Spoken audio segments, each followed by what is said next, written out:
Hey guys, happy Tuesday. Here we are. Another week begins of some social distancing, being home, all of it. So I hope you guys are doing well. Hope you're staying healthy. And here just to answer any of your money questions that you have during coronavirus. And of course, you know who's joining, as always. Say, someone naps at 2:30. So he always joins me.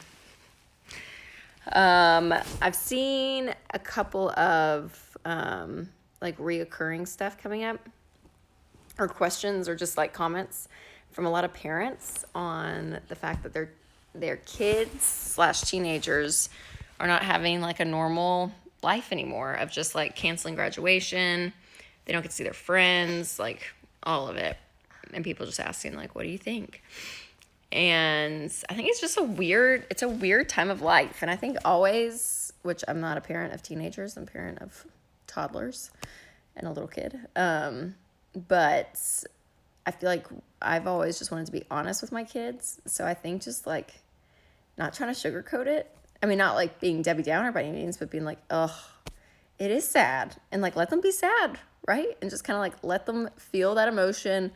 And to know, though, that their life and their value and their worth is not wrapped up in all of these things. And when these things are stripped from us, like our true identity and character is what's shown. And all of us see parts of ourselves in this that we're like, ugh, I don't like that about myself. And there's some things that we see that we're like, oh, wow, I can do this. Like, we can get through this. So I think focusing on like that part of you as a parent, but also encouraging your kids to do that too. Because during hard times, like that's when your true character is shown, in my opinion. So I think it's a great conversation to have with them, and just to sit with them, like, I know, like, this sucks. This isn't fun. Like, no one's like enjoying this. But it's obviously like the best of what our leadership of the country is saying right now that we need to be doing and all of that. And so I think just being real with them. And then I saw another person asked that all of her baby showers are now canceled and she's going to have her baby. So what essential baby items does she need? And I was like, oof, I hate that. I hope people like mail you stuff. You could say like, I know we can't do shower, but if you still want to mail me diapers and wipes, I won't be mad about it. Because baby showers are the biggest blessings, especially if it's your first. People just are so generous, and they'll just, give you some great gifts to start out this whole baby life thing. But essentials, I would say, as my baby's staring at me, obviously diapers, wipes. Some people are gonna get mad at this, but it's just my opinion because it happened to me. I planned on nursing and all of that, and it didn't work out. And so one night at 2 a.m., it was like everything hit the fan, and it was terrible with our first. I didn't know it was wrong, like all this. Turns out she wasn't getting enough food, blah, blah, blah. Anyways, but we had to we supplemented for the first time without any it was just a desperate call. But I'm glad we had some on hand, if that makes sense. Like, even if you're not planning on it, maybe that just in case. That's big. I love a good swaddle. So swaddle blanket when they're really, really little, and then like ones with Velcro once they get a little bit older. I'm trying to think what else. I love Baby Wise, that book. I've told you all about that, but I did it with all 3 kids. We were schedulers with our kids and babies, and it worked out great. So I'd recommend that book if you just want some reading while you're being quarantined. I'm trying to think. I mean, I'm sure there's other stuff, but that's what was off the top of my head. So, anyways, okay. Well, let's get into some questions, you guys. Oh wow, y'all been chatting. Hey. I always like to go from the top because I don't want to skip anyone. What shows are you watching? I always hate saying the title of this because I don't want your kids around, but Creek, so funny, hilarious. We did Tiger King. Only got 5 episodes. Well, only 5. We got 5 episodes in. We had 2 left, and I don't know if I can finish it. It's a little too dark for me, and I usually can do I have a very high threshold for that stuff. It just was that 5th episode, I was like, oh my gosh, it's just the weirdest thing I've ever seen in my whole life. yeah, that's what we're watching now. But I do want to start a new series, so maybe you can help me out with that. Should I refinance my mortgage?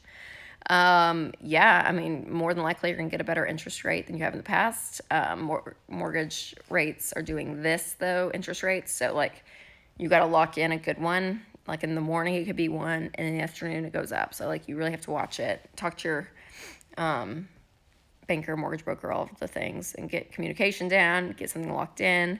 I was talking to a lady on the show. She called into the Dave Ramsey show when I was hosting, and she was going to be moving. And so all of the fees and refinancing, all of that was going to be more than the interest she would save because she was going to sell her house within like 12 months or something. And it depends on the size of her mortgage and all that. But unless you're planning on moving, you may want to do the math to make sure it's worth it. Hi, Charles. But yes, he's so cute. Thanks, guys. I upped my 401k. Good idea or not? Yeah, I mean, we still recommend the 15% into retirement, no matter what. But if you're on baby step 7 and you have some cash and you just want to throw it in the market right now because it's on sale, do it. Do it. Let's see. Should I leave my 401k as is? Yeah, if it's at that 15%, then yes. Making sure you're out of debt in that fully funded emergency fund. What do you think about student loan refinance? I keep getting mailers about it. Again, if you can get a better interest rate, then yeah, do it. No harm, no foul. How do I set up a budget on a biweekly salary? Yes, that's what I mean, I get a check on the 15th and the 30th. So I always lump them together and predict what I'm going to make that month and start my budget. I still do it monthly, even though I get paid. So if you're just starting this out and you don't have a ton of extra cash flow, making sure that the bills that need to be paid, that paycheck goes to those. So you do have to be a little bit more diligent. But if it's all hitting the account and that's the money you're going to use for the next month, then I still do, yeah, for sure, still do a monthly budget. How can I get a one-on-one session with you? I don't do one-on-one counseling sessions. I'm so sorry. But we have great counselors and coaches all across the country. Go to daveramsey.com. You can find someone. Should I stop contribution to my 401k?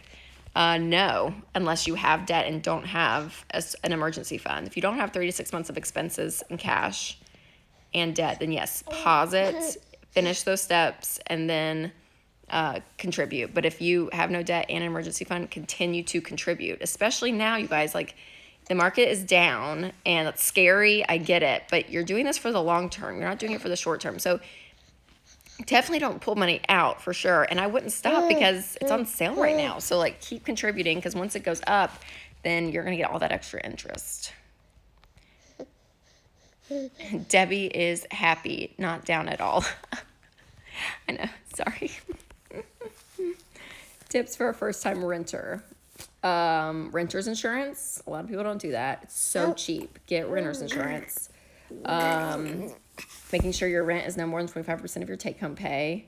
Looking at your lease, knowing what you can get out of, knowing what you're responsible for. Because if you're like live in a house or something, sometimes utilities are taken care of by the landlord, sometimes they're not. Yard work. I mean, like there's lots of stuff. So making sure the whole situation is good for you. I realize I can cook 7 days a week. Who knew? Me too. Oh, we've done some takeout though. And I just got Costco.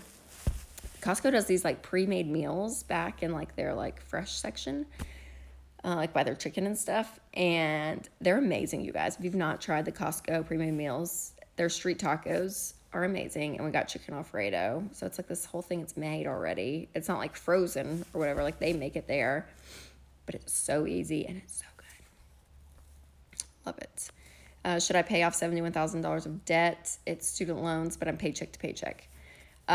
Yes. So during all this coronavirus craziness right now, if you think you're going to lose your job and there's a real possibility, then just pay minimum payments, stay current, even though I think they are delaying some student loans. So checking into all of that, but pausing on that and just piling up cash is going to be really important. But if your paycheck's still coming in and you're not going to lose your job, then yes, start paying down that debt. And if the $71,000 of your student loans are multiple loans, go ahead and list those smallest to largest and start knocking them out that way. versus like trying to work on like the bigger one, right? So go smallest to largest. We are a nonprofit in Jacksonville, Florida. Charitable giving has gone down considerably. Any advice for nonprofits? Oh, this is a tough one. This is like, where it all, I feel like this whole economy, the economy side of all of this just collides, and businesses and nonprofits alike. So I mean, my only advice is if whatever you can do to stay open, because I'm just praying I'm praying all this ends soon. I mean, I know it extends to April 30th, but if you have cash, if you have like an emergency fund within it, go ahead and start using that to cash flow as much as possible. And then seeing what you can do, and that's the hard thing, especially if you own a business or own a small profit and you have people working for you, you're not able to pay them. Like if you furlough them, or, guarantee that maybe they can have a job if you have to lay people off. But that's just the hard decisions of whether it's a nonprofit or a business. Like, it's those hard decisions that leaders are having to make right now, and it's terrible. Oh my goodness. I'm going to borrow all the money I can from the bank before I can't and invest. Not a good idea. No, I would not borrow all the money from the bank. I would not choose to do that. Claire, hey girl, hey Claire. Should you invest after you pay off your mortgage? Yes. If your mortgage is paid off, continue to invest into retirement. Things like 401ks, 403bs, IRAs, Roth IRAs. It's ideal. Roth IRA is amazing. Yes, continue to invest for retirement. Oh, a pack and play for travel. Oh, back to the baby essentials. Yeah, a pack and play is. And when it's your first baby, this is what we did. We always like packed them up, and her is a girl. I mean, we put her in so many like bathrooms and closets of friends' houses and still hung out and just like did her bedtime there, put her down, still hung out, and then we'd bring her home and she'd go back to sleep in her crib. I know some babies don't transfer well out of like car seats. Hey, bud. Hey. But ours always did. But once you get 2 or 3 kids under your belt, excuse you. Then that gets a little tougher to maneuver, and you just get lazy as a parent. You think, I don't want to pack all these sleeping kids up. We're going home. So that's what we do now. And thankfully, all of our other friends are kind of in the same boat too. So we all have early hangouts. Okay, Charles, here we go. I have about $16,000 in debt. I should receive an inheritance. I received an inheritance recently. Should I hold off or pay off the debt given the coronavirus crisis? I would just suggest all back to your income. What is your income doing now? If your income is going to be gone in the next week or 2 or few months because you're going to get laid off, then hold on to that inheritance. Now it depends on how much it is. If you got like $1 million inheritance, then pay off the $16,000. But if you got like a $9,000 inheritance or something, I would hold on to it if your income is possibly going to be gone soon. But if you know your income is stable, then yes, I would put some of that money towards the inheritance. I would get $1,000 first and then start paying off that $16,000 in debt. Sound machines and monitor. So great, Jenny. You're giving me some great tips for the babes. How do you not panic by when everyone is going crazy? How do you not panic by? Oh, like stocking up, I'm assuming you're saying. I don't, because I think of the people that really need the stuff. I want it for them.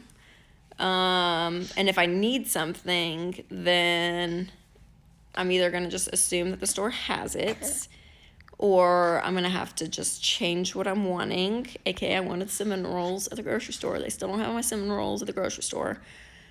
And they had all these other kinds, but I just like this one specific kind, so I'm not going to buy it. So I'm not going to go like hoard a bunch of stuff out of fear, because usually you can pivot and buy other things. And the grocery stores, honestly, they've like caught up, it feels like. So that's a good thing. I have $71,000 in student loans, and I'm not sure to pay this off or $10K. Pay off the $10,000 first. What kind of stroller do you have? We have up a baby. We invested in it. So we got the big stroller, car seats, all of that. And it has been incredible. I haven't had to upgrade. All the car seats been used for all 3 kids. The stroller is amazing because it can like turn into like a 3-kid stroller. Like car seat, the little seat in the front, and like the little skateboard thing you can attach and they can like ride up on there. It's amazing. And that thing can like climb a mountain. So I invested in a nice stroller. You do not have to by any means. If you don't have the budget for it, don't do that. But if you can, I think a crate stroller is really nice. My wife got laid off from work. We have a 6-month emergency fund. Should we stop funding our 401k and focus on living for now? Great question. It depends on if you guys need her income to meet your budget. Like if you can live off of one income, I would continue to invest your 401k while she finds another job. But if you are dependent on that, then yeah, you could pause it for now, use that extra cash to help pay the bills, making sure those 4 walls are covered while she looks for another job. Have you ever watched Ozark? No, on Netflix. I haven't. I've heard about it. Some of our good friends watch it. Maybe we should start that. We're watching something. I love it.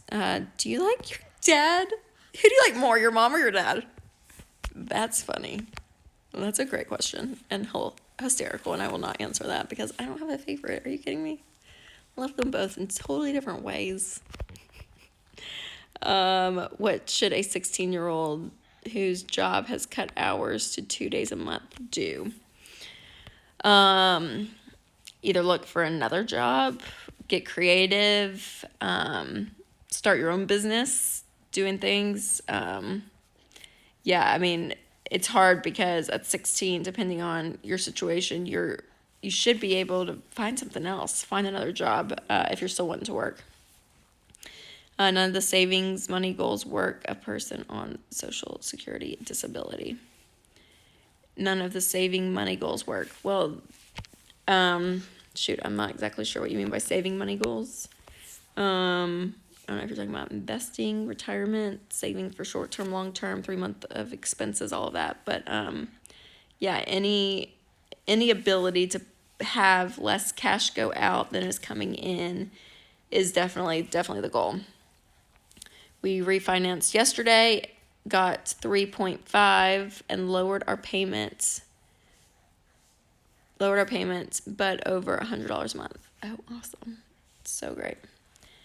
What's your hunch feeling about when it'll be safe to travel abroad? Oh, I have no idea. Do you plan on, I'll say this, I lean less conservative on that stuff. Like I don't have a ton of fear with that kind of stuff. So I always lean a little bit more riskier probably than some people. So I would probably be more likely to go faster than some of the people I know in my life who are more cautious, if that makes sense. I'm a little bit more laid back. I mean, granted, that's making sure like I'm not going to like an infected part of the world. Like we're going to use common sense when I say that. Do you plan on writing any other books? Love your life. Oh, thanks. Yes, I have one done. The manuscript is done. It launches in January, so still got a little ways to go. It's got to go through copy editing. We may or may not have a title. Discussing that soon. Like there's a bunch of stuff that happens, but I finished the manuscript, and a lot of stuff has been on hold now. We were getting a lot of stuff done this month in the end of March and April, but that's not happening because we're not in the office.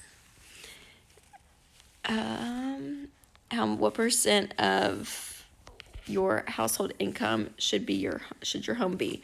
Mortgage or rent, I guess is what you're saying. 25% of your take-home pay. That's always the number to shoot for. I hope y'all just like this little baby foot. I'm just gonna eat you, Charles. I'm just gonna eat you. Is it a good idea to buy a house right now or pay less in rent? Whenever it comes to buying a house, my rule of thumb is always like, when is it a good situation for you? Not depending on what the market's doing. The market shouldn't dictate when you buy your house. I mean, obviously, if you time it right, yeah, like, would not have been fun to sell a house in 08 and 09. It would have been a great time to buy a house. I understand that, but if you're not in the situation to buy, I wouldn't do it no matter what the market's doing, if that makes sense. So our rule of thumb with buying a house is that you're completely out of debt. You have a fully funded emergency fund, and you have a 10 to 20% down payment. Those are kind of the rule of thumbs. Again, no matter what the market's doing, that's what I always suggest. If we have a steady paycheck, should we donate more at this time rather than paying off more debt? I still go back to the baby steps on this. So I always give, no matter where you are in the baby steps, I always give 10%. That's what I suggest people doing. So be giving that and paying off your debt. And then the great thing about the baby steps is you get everything in control, meaning like you have cash in the bank, you're funding retirement, kids' college, you're paying off the house, like all of that, while still giving 10%. And then after that is baby step 7, was where you live and give like no one else. So those of you that are on baby steps 4 through 7, you may have the ability to give a little bit more right now, which is amazing. But if you still have debt, I still recommend just 10% right now while you're paying off debt. But great question. What books do you recommend? Oh man, I have like lists in my head. I finished, I think I put it on stories a few weeks ago. The Silent Patient. It was a great one. I like Ruth Ware. I like a lot of her books. I love like murder mystery, psychological thriller. Like I love all those kind of books. So she's a great one. Easy reads. Let me think. What else? Discerning the Voice of God, I read last summer by Priscilla Schreier. So good. Oh, so great. And I don't have it, but I did it like 8 years ago, the Bible study Seamless with Angie Smith. And I'm starting it again with some girls in my neighborhood. And it's a great Bible study. Like especially for you women out there, men, you could totally do it too, but it's geared a little bit towards women. There's a lot of pink in it, but women out there, if you need a good Bible study, go through Seamless by Angie Smith. Is a great one. Let's see. I'm new to all of this. Where do I start? I would recommend you can go to rachelcruze.com, you can go to daveramsey.com, and start reading up on the baby steps. This is our 7-step proven financial plan to get you from being stressed and freaked out with money, feeling out of control, to out of debt, very in control of your money, and actually being able to live without stress. That money's not stressing you out. That's our goal for you. So checking that out, and then download Every Dollar, which is our budgeting app. It's amazing. So start budgeting. It's one of the single greatest things you can do with your money is being intentional, telling your money where to go, as John Maxwell says, versus wondering where it went. And you're giving yourself permission to spend. What? You don't like that, Charles? Do you not like budgeting? What are you going to use your economic stimulus payment for? I feel like I have a duty to spend it. No, Sarah, you do not have a duty to spend it. I've heard people ask this, like, should we stimulate the economy? No, it is not our job to stimulate the economy overall. Like, we're not going to fix the economics of what's happening right now. No, use it for building up an emergency fund. If you're going to be losing your job soon, use it to pay off debt. Use it to do things to help your household. That's the best thing you can do for the economy right now. Get your household in order. Do not feel the pressure on spending it. It's a great question, though. Can you do a home tour, please? I know, I probably need to. Maybe one of these days. It feels weird being quarantined and like showing you my house, but I will show you my backyard. Our old house, we didn't have a backyard. We didn't really even have a yard. That was more on my list. I was like, I want a big yard and a fence so our dog can run around and our kids can run around. There it is. It makes me so happy. And we got woods behind it. Like, those woods are not ours, but I don't think they can be built on. And it's just amazing. It's like, feels like a dream. Can you speak to a car payment that isn't affordable now? And is it better to surrender or just let them take it? So it depends on if the car are you upside down on it? Like, I would probably need a little bit more details to steer you. I mean, no. letting them just take it, I wouldn't do. I'd try to sell it, take a separate loan out if you need to cover the difference if it is upside down. But get rid of it as fast as you can, for sure. Should we get rid of stocks? No. I work at Disney. Please come back after this is over. I will. I even thought about possibly going to Disney this spring is what we were thinking, for just like a quick trip for like a day or two. But not right now. Let's see. Someone else refinance. It's amazing. Do you use the stimulus check to pay down debt? Yes, unless your income is going to be leaving you. Like if you're going to be laid off or furloughed, use it to boost up your emergency funds. But if not, yes, use it to pay down debt. Will you be coming to San Diego for any live events? I don't think so. Not that I know of in my head right now. Let's see. I love your daughter's pictures at the boutique. My team is responsible for that. Hope we keep our jobs at Disney. Oh, man. I hope you keep your job at Disney too. You can also get the virus going through a drive-through. Stay home. Okay, thanks, Sarah. Where should I pile up cash? You could just use a traditional savings account or a money market account as a great place to put cash. Charles. Do you think the housing market is going to crash? Not looking to buy. Looking to buy, not sure when.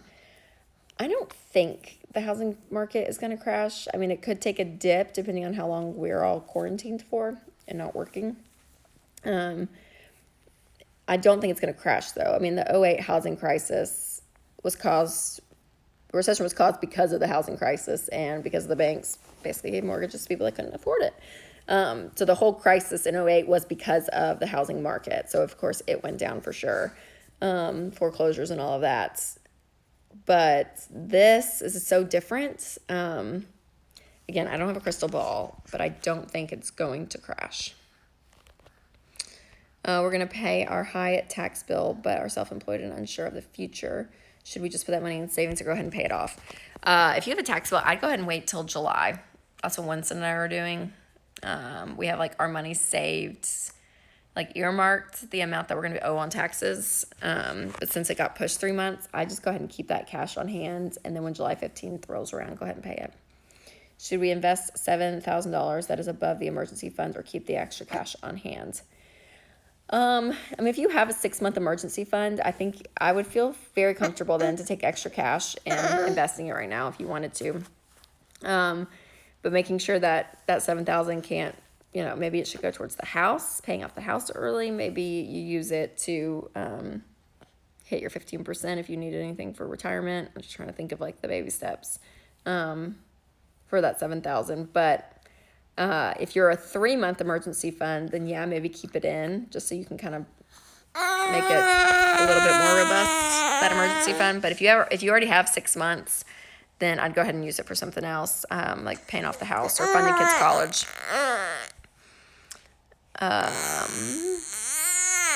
Charles. Okay, I'll just do a couple of more of those. Oh my goodness. Everyone's like, those baby noises. Hey. Good idea to move closer to my husband's work, even though we rent would be the same, less gas money, and could sell the second car. Yeah, if you wanted to. Especially if you're just renting. Yeah, I mean, if you like it as much, then for sure, why not? Okay, we're gonna go. It's almost 2:30. Guys, thanks for tuning in again. Thanks for hanging out. Oh my gosh. I'm gonna come back on Thursday. We'll chat a little bit more about your money and Rona. Hope you're all staying safe, you guys. Keep that hand sanitizer going. Let it flow. See ya.